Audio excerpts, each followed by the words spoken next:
is my research at the Institute. These are not my latest findings, it's just from experience.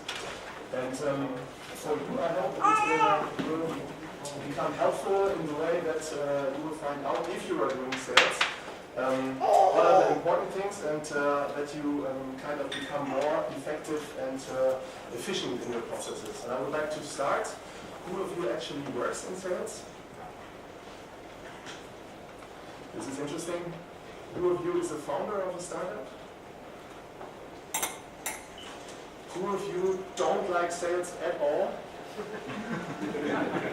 And why are you here? Okay, what do you think when it comes to sales? Do you have something in mind? I think I need somebody who does this for me. Ah, okay. So did you raise your hand when the question was, are you a founder? Yeah. Okay. Yeah. And what about the others? What do you think and what do you associate with sales, with the word? Anyone? Proof of concept. Proof of concept, yes. Persuasion. Persuasion. Great. Most of the time when I ask this question, the connotation of sales in Germany is still very negative. People say sales is not cool, it's not the best way to start, for example, a career, and people don't like it. And I would like just to start with this small comic where a guy hired a person and he says everything on the resume was a lie. I like that, welcome to sales. And it pretty much sums up. And I recently read a book, which is from Wrobel. He's the founder of HubSpot, a very successful startup. And at the beginning, there was a section where they were talking about what do tech people actually think about salespeople. And I read this sentence, and it says, the stereotype of sales is that selling is the irrational art of manipulating people into buying things they don't need, using unethical techniques that border on lying, cheating, and stealing. Which is a big dislike and probably like the unsympathetic sentence of 2015 for me at least. And if you think in another direction, then my opinion is that sales is one of the most important things when you are a startup. And according to the Startup Genome report, customer acquisition is by far the biggest challenges for the most startups. And we are dealing at the Institute with internet-enabled startups. And they were asking more than 700 in Silicon Valley. And it didn't matter in which stage or phase the startups were in, customer acquisition was their by far biggest challenge. And on top of that, I always imagine that sales is one or the only revenue generating part of an organization or a company, while everything else is a cost center. There are a lot of people who are working and are producing costs, and on the other hand, there are some people or even more people who are generating revenues. And I would like to go over with a definition what I think is sales and how is sales different, for example, from marketing. For me, sales is always more narrow and deep. So you are having fewer conversations with people, but more intense. Whereas marketing is rather broad and shallow. And the interesting thing is that the Y Combinator, it's an accelerator in the USA. It's the most, I think, the most well-known accelerator. They are worth billions to companies, and they advise, for example, to all of their early-stage startups to focus on sales at the beginning, because at the beginning it is more about having conversations and trying to convince also customers to buy their product or to sign up for their product. And sales gives you harsh feedback. So there are people who are saying, no, I don't want, and marketing doesn't. And when you manage to build a product which a small group really, really likes, then they are advising their startups to tell the word about it and go and spend a lot of money into marketing. Whereas at the beginning, when the product isn't good, it doesn't make any sense to tell as many people how good the product is. And the role of sales itself, that's at least what I think changed in the last 15 years thanks to the internet. So everything became transparent. And people who are buying in companies for their companies in a digital context, they can just look up any information available in the internet and will find everything. So it's not possible any longer to just cold call people or meet them and trying to sell, because what they are going to do is trying to do some research and they will find out if it's about cheating and other stuff. And this brings us to the buyer's journey. It's as soon as someone is trying to buy a thing, there's always a cycle which starts with awareness. People are getting interested. They start to consider if they could probably use a product. they have a clear intention to buy at a certain point, they evaluate, and maybe compare it to other solutions, and at the end, they buy. And whereas marketing was in the former days responsible to create awareness and getting people interested, and then salespeople came in. Nowadays, it's in my opinion that salespeople get in at the end. So the people are doing their research, they are trying to buy, or they're trying to, they have their intention to buy, and as soon as they are reaching out to, for example, companies, and send them an email in order to make them get an offer or so. And marketing people, or marketing takes care for the whole thing, and salespeople are just the helpful guys who are closing the deal at the end. And this is inbound versus outbound marketing, because a lot of startups I meet, they are always talking inbound marketing is important. So I have a great inbound strategy. We are waiting for customers to sign up on our homepage, or they will come to us and they will find us. Whereas outbound sales is you go and proactively identify customers outside. It is by far the biggest weapon I think a startup has, because, and now it brings us to the first point, it says do the right prospecting, but this shows a graph from a guy who built up the Salesforce organization. And it is all about generating leads at the beginning. So you need to take care that you get a lot of leads in order to follow up and have a lot of processes started. And he is talking about seeds, nets, and spears. And the seeds thing is all about word of mouth. So word of mouth is great. As soon as you have a couple of people who are recommending the product you have to their friends, they are getting interested, which is great. But the thing is, you can't influence word of mouth. It's really hard. The nets are, for example, everything you spend on marketing. So if you buy Google AdWords, if you are, for example, doing affiliate marketing, if you do content marketing, which is very important, but it is either expensive, very expensive, or it takes a while until it's working. So if you are producing content, it will take at least a couple of months or even years that people are finding you.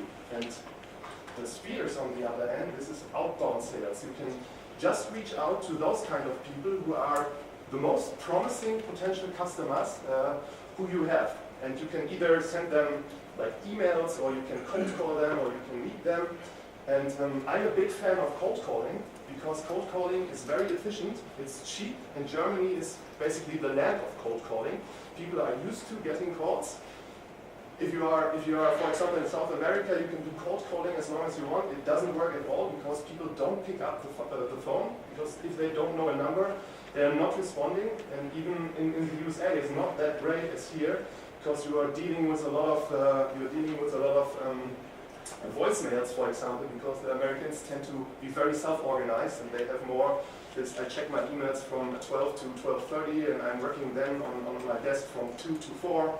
And it is here not like this. So if you are really good in cold calling, it is great to start and generate leads.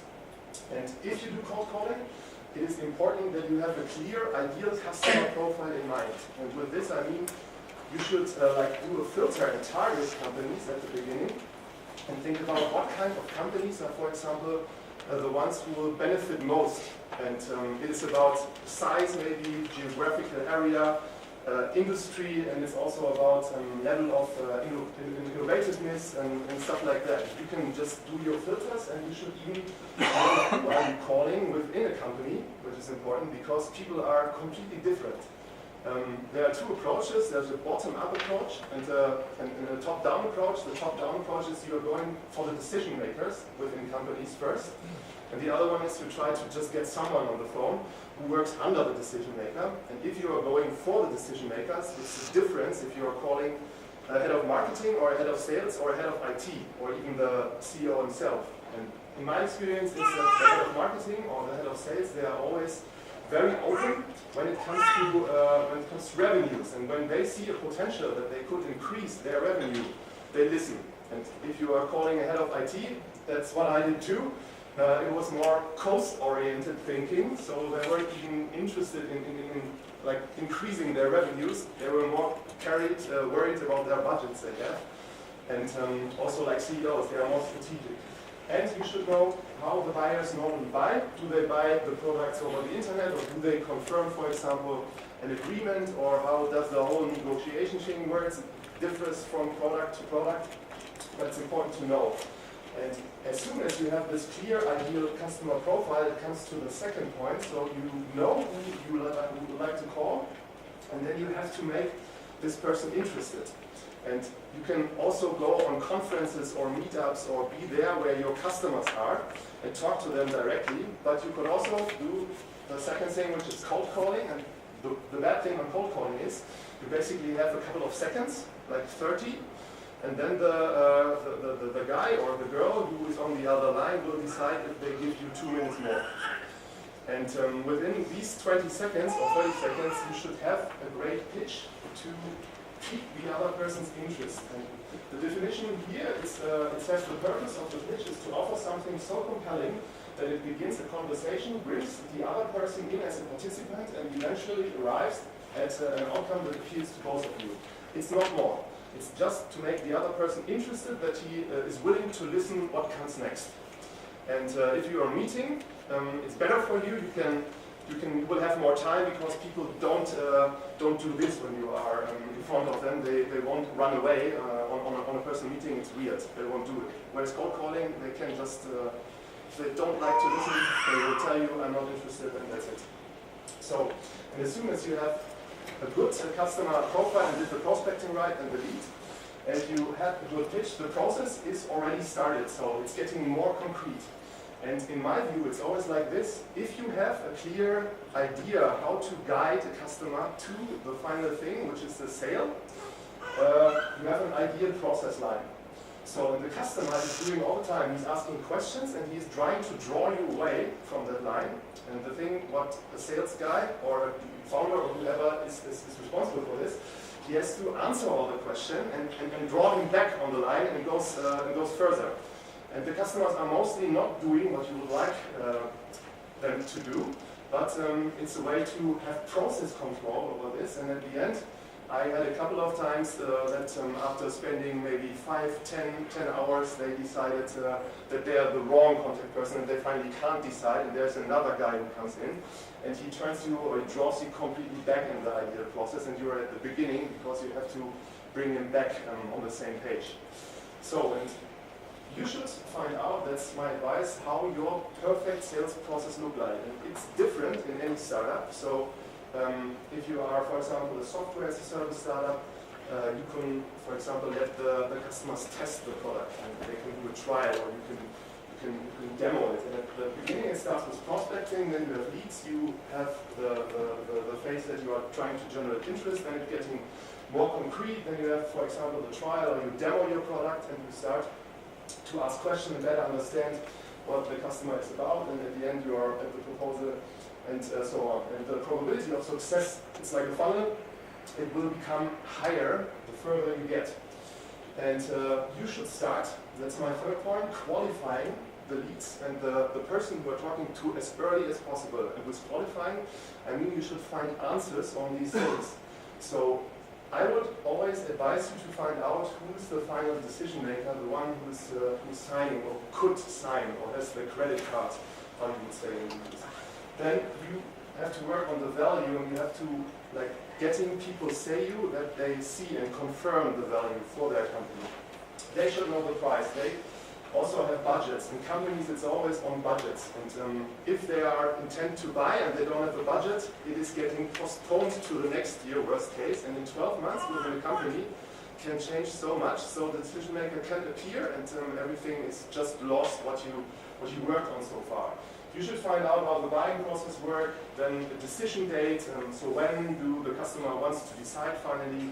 If you have a product which in turn increases the revenue on the other side, it is better for the buyer to buy the sooner, because he's increasing his revenues then also earlier. And there are some methodologies.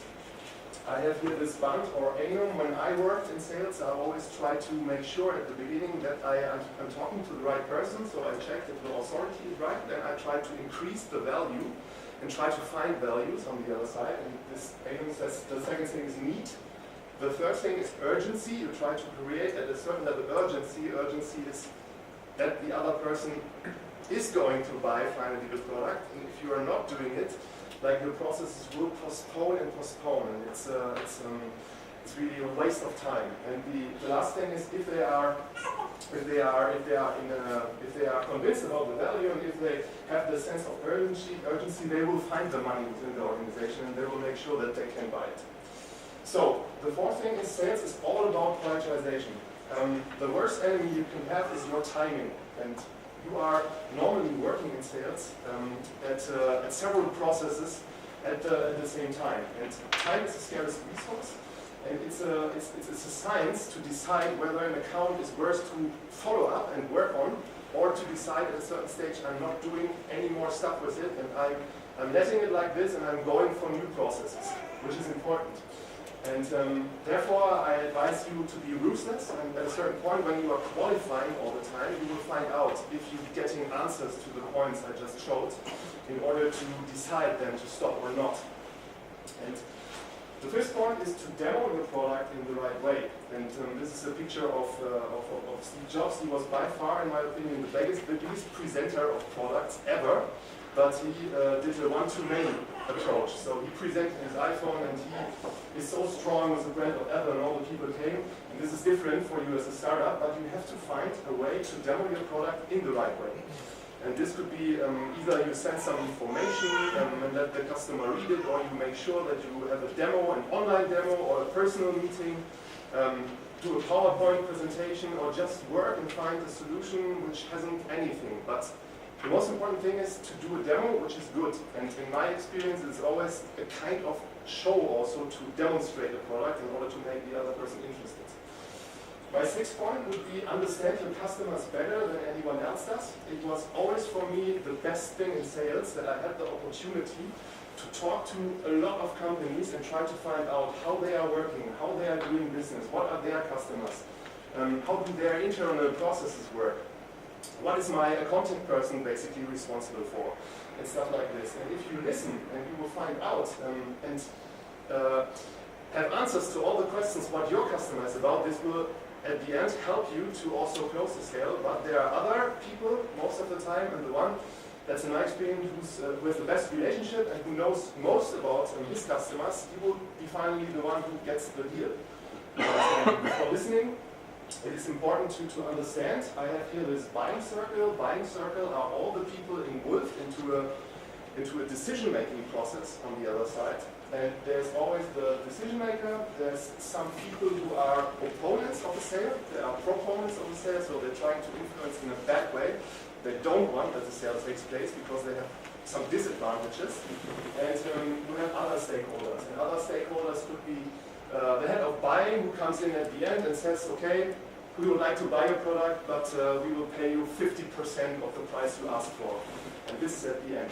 And they have all their responsibilities, and if you haven't asked or haven't found out before that there is a head of buying at the end, you could have had the possibility to go a little bit higher or stuff like that. And there's always legal, sometimes if you have contracts in B2B, they are checking it, and at the end there are also a lot of other stakeholders sometimes who come in who would postpone. And another thing is like the proportion of listening and talking, which is also, in my experience, very important when it comes to listening. The most successful people I have met, or who have been in my team, were always the most who were listening more than they talk, and especially in the later phase. So there are a couple of softwares, for example, it's more present in the US, where you do calls, voice over IP. At the end, you will get a result, and it says, okay, you talked 73%, and the other person talked 27%. And you can monitor yourself when you're having conversations with customer. And if you find out that you talk 70% of the time and the customer 30%, it's not a good sign most of the times. And at the beginning, somehow it's different. You have to talk more in order to pitch and make the other person interested. And if you are asking too many questions at the beginning, it could be weird because the other person don't know at all why they should answer you these questions. And so the proportion is always changing, but it's important to always listen more, in my experience, as talking. Then the seventh point is following up is absolutely key, and this is typical for sales. And this was weird for me at the beginning. When I started, I was always told by my clients or potential clients, I will call you back tomorrow in the morning. I will send you an email by tomorrow afternoon, and they didn't. So, and if I wouldn't have called them and follow up, I wouldn't have closed any deals probably. And the following up thing is on your side, it's on your responsibility, and it can take like 50 times in several ways. You are calling them again, you are sending them an email again, you are reaching out on other ways, and you have always to be very creative again to like start the conversation. And my advice would not be to call. You have said that you would call me today and you didn't. It's not good for relationship, but you need to prepare. And sometimes it's worthwhile to do this. And I had processes and I started them, and after 4 years or so, and I think more than 100 even follow-ups, they finally agreed on a deal for 30,000 euros per year. And this charmingly is one additional word. It helped me when I did my follow-up. I always try to be charmingly persistent, not persistent, because persistent is somehow bad, but charmingly is a little positive, a little negative, so it's a medium. Then don't make too many assumptions. Assumptions in sales are always bad. Try to find out things and have concrete answers on the stuff. And assumptions could also be that you are, for example, the customer is not calling you back, and you try to assume that he isn't interested any longer. And if you have some processes and they all turn out bad, like the optimism and the level of self-confidence is going down, and try to assume, I wouldn't do it at all. Just don't assume and find out by asking and getting concrete questions. And until the point when the final decision maker who is responsible, and you know he's responsible, tells you that he's not going to buy your product, I will follow up, and don't assume too much. So then there's a certain point when you having created value and you have answers for you and on all the different bullet points I had. And it comes to the last thing, when everything is clear, you should be, my advice, very direct and also authentic, and don't like talk too much. And I would just ask for the sale, or do we have a deal now, or in German, der Zusammenarbeit steht nichts mehr im Weg, oder? Und einfach very concrete at the end, guide to the final question, which is the sale itself. And somehow I saw a lot of other consultants or organizations who had the final question, and it was always like they were turning around and weren't concrete, which is bad. So, and the last advice will never sound desperate and be willing to turn away. It is important because the customer sees it, and again, your level of self-confidence will go down, and your optimism will also disappear when you have 10 no's in a row. And if you are not considering that the customer, you can basically smell it, in my opinion, if you are weak and if you want the deal or if you need the deal, if you have quotas and if you try to hit the quota with him, I would advise you never ever try to let the customer see that, and don't be desperate, and try at least to keep up the level of optimism and self-confidence always, because sales is a no thing. So I did 50 calls, and I'm sure I can't remember, but I always got a no, and it's a hard thing, because it's a harsh feedback. You get the no, and he says no, he's not buying, no, I'm not buying, no, I'm not interested.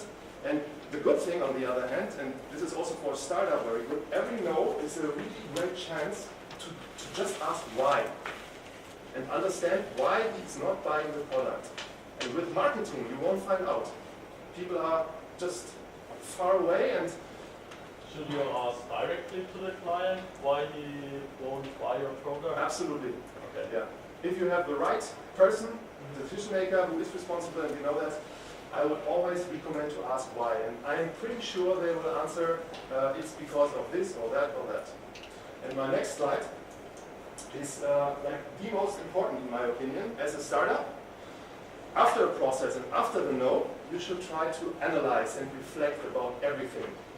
And if you have a clear sales process, which starts, as I introduced, it's just normal wording here for typical sales words with prospecting and stuff like that, you define a process for yourself, and then you can start measuring where are the problems. And at the beginning, when, for example, you are approaching a lot of people, or you are cold calling them, and it's not very successful, it can be due to several reasons. For example, that the leads are not the right leads you are just talked to at the moment, or the contact person is basically the wrong, you should rather go for a head of HR instead of a head of marketing. Maybe the pitch is boring, you need to work on the pitch in order to get a better conversion rate or other stuff. And if you are demoing your product and doing trials, let them test, and the conversion rate is they are dropping out, so they are not even interested in negotiating and stuff like this, you have to work on this. You have to find out, maybe they are missing features, or they don't like the product, or it can be due to several reasons. But the good thing is, at the end, you can always try to measure what was the reason that they are not buying. And in the end, it's always because of either this price or budget. They will tell you, okay, I'm not buying because it's too expensive, and I have another thing here which is cheaper. And then you can find out that if the other thing is really better or not. So you have concrete arguments to follow up in this. And no is a chance. So I have had so many. This is my. I have to stop. You can have so many reasons, but most of the time it's price budget. It's because of the value wasn't clear at all, so you have to go back and work again on the value. Maybe it was the wrong person. If you haven't spoken to the final decision maker, it's in the end it's a pain. And some people, they always said to me that they were the decision makers, and they weren't in the end, as I find out. And then are some situations really, really weird. And you can just put all the stuff you've learned into the new processes and become better, which is, I think, the most important thing as a startup, to find the process which is finally working. And one final advice, or one of the last slides, is expectation management in sales is always, so when I forecasted, my superior always said, so don't overpromise and underdeliver. And it's the same as if you are talking to a customer. If you are promising too much, and if the customer is expecting another thing and he will buy your product, he will be the ex-customer, because he's not really, he thinks it's more what he gets as it finally is. And this is a comic, I'm sure you can't read it because it's too, but these are all the people in wood, and the customer explained the picture of the top of the left, and he wanted completely something else. And the last point, number 10, is sales. We have spoken here in the last 20 minutes about quality, about what to do and where to work on and how to do it. But it is also a numbers game. It's a pure numbers game. And the most successful salespeople, as founders or as people who are working in sales, are the ones who have so many processes at a parallel stage that they don't even have the time sometimes to call the most promising. And if you are, for example, if you have 4 fishing lines as a fisher, it's much more probable that some fish somehow picks up, and you have to be consistent, and this means don't stop. And if you have your first deal, sometimes you are very happy and you think, okay, it's done, but it isn't. And if you're getting no's, it can be very frustrating, but it's a thing which is consistent. You have to be consistent and persistent. It's not smarter and harder. It's smarter and harder, and not smarter and not harder, because a lot of people it's important that we are working on the right things. And in sales, it's not true. You also should have this quantity perspective and have as many processes as possible. Okay, this is my summary. I'm sure, and this was what I tried to achieve, that if you are having these 10 points in mind, and if you are working on them and trying to get better, I'm 100% sure that you will become more effective and efficient. And if not, then we also have from our institute a thing which is called startup clinics, and if you have concrete questions in sales, you can apply, and I will meet you personally and make sure that it's getting better. And my last quote should be, this is what I learned in the past, is you either work in sales in an organization or a company, or you support someone who does. And all the successful organizations I've met or I've observed, they are the ones who are celebrating sales in a way, and who are not the ones who are maybe founders. And I don't want to direct this, but if the founder says I'm not responsible for it, I would like to shift it over to some salespeople. I think, in my opinion, it's not the right way. I will try to do it on my own, and as long as I have a concrete understanding what's working and what's not, I would like to hire probably the first salespeople in order to make sure that they can't tell me, okay, it's not working at all. And that's it basically, and I hope this was helpful.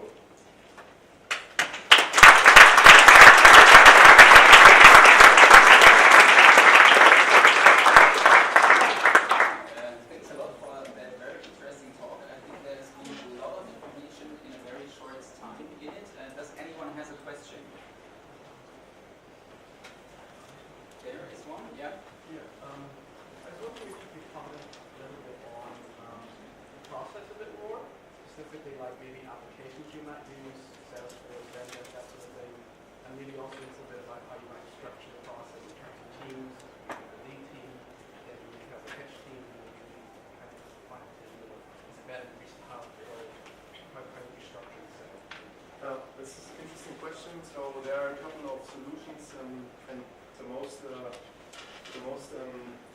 well-known are for sure Salesforce, Zoho, Pipedrive, and they have all benefits and some disadvantages. So, but they are all offering a trial, a demo, and you can sign up and find out what is your best solution.